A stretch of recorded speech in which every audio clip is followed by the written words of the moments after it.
Today is August 7, 2026. This is Sky Finite Joes for the day, bringing you the daily Grand Theft Auto 6 news. There is yes news to report for the day. Well, apparently, for any content creators out there looking to restream the GTA 6 extended look trailer on August 27, you might actually not have to wait longer for the 9 p.m. Eastern Time release on YouTube, because guess what? I found this tweet here saying apparently that for all content creators worried about Netflix striking Grand Theft Auto 6 extended look, you're welcome to cover it as you wish. Reaction videos, breakdowns, etc. once it's live, a Netflix rep told me. So apparently you're free, I guess, to do that, to restream, share it when it drops on Netflix, but it's not sure yet if this is even real, so take precaution on that. Now let's head to the earnings call of Take-Two Interactive about the GTA 6 pre-order numbers, and apparently how it smashed the internal expectations of the team.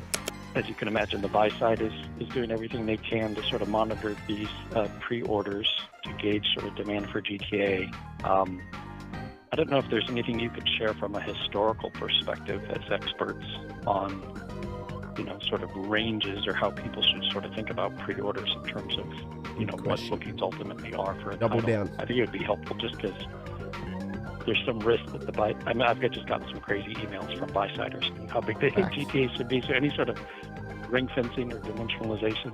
Give us numbers. Could be super helpful. Good, push it.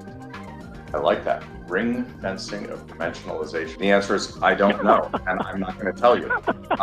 But I can say that the level of pre-orders is unprecedented and astonishing, and we're very grateful for What does that But mean? they are so unprecedented that we just don't know how it'll translate into sales. And which was the question I answered earlier.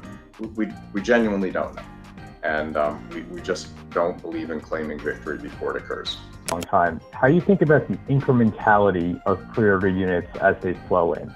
Is it possible that kind of hype around the game is pulling forward sales that you otherwise would have earned post-release into pre-release, and the strong data won't prove to be that incremental? Thanks. Our pre-orders are exceptional. No one's ever seen anything like this before. I'll take your word for it, Strauss. Give me the numbers, That though. said, you could absolutely be right. We just don't know. So could demand be pulled forward? Sure. And one of the reasons that we're not changing our guidance is, to be clear, we haven't sold one unit yet.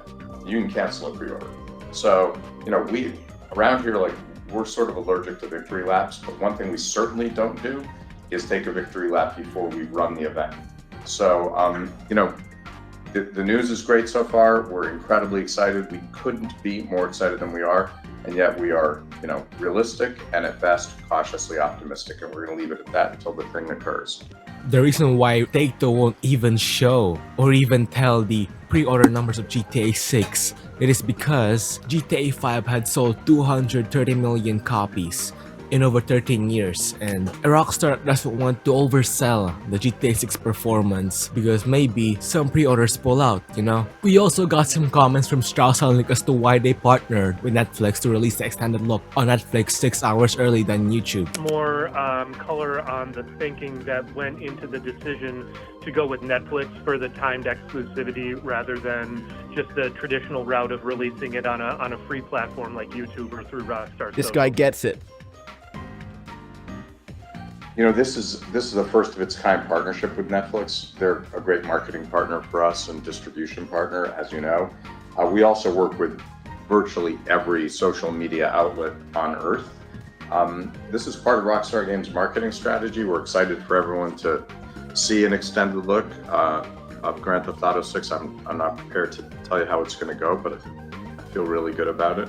And of course, 6 hours after the initial launch on Netflix, it'll be available on Rockstar Games channel on YouTube and I think ultimately many other outlets. While I think this quote is good as an explanation as to why they partnered with Netflix, I think the interview with Jason Schreier they had with Strauss Zelnick is much better answer for that. Let's read it together. I do think there's reasoning behind this, Zelnick said. I think when the title's launched on Netflix, if you watch it, you'll understand more. Also, Zelnick responded by citing Netflix's sizable customer base, which currently tops 325 million subscribers around the world. It seems to me that this is a must-see event, Zelnick said. I'll leave it at that. They must be hiding something juicy in that GTA 6 extended look trailer if they're willing to do this, it better be good, right? Also, funnily enough, Strauss was asked by an investor to comment on the Sony decision to end physical production of the discs. I was wondering if you could comment on Sony's decision to get rid of physical disc sales for new games beginning in the beginning of 2028. Will that have a material impact on your gross margins, or will you continue to sell box download codes at a similar gross margin? Thanks for your questions. I'm not going to comment on Sony's own decision, but in terms of our decision, look, our business is well over 90% digitally distributed as is. It's already a digital business. So in certain instances, especially if it's a big game, discs, and note I said discs, don't really make sense for the consumer. Also, most instances, you have to register online to play anyhow. So if you're already connected, like, who cares if you download digitally? It's all the same, and it's much more convenient.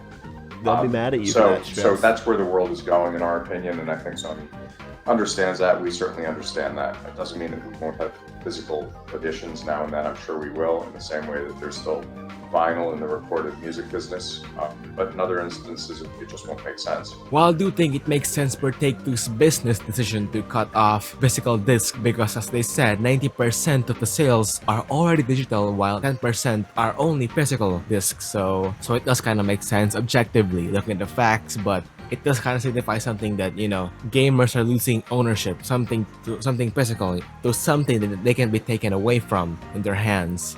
It's kind of sad to think about. This has been your daily news for Grand Theft Auto 6 on August 7, 2026.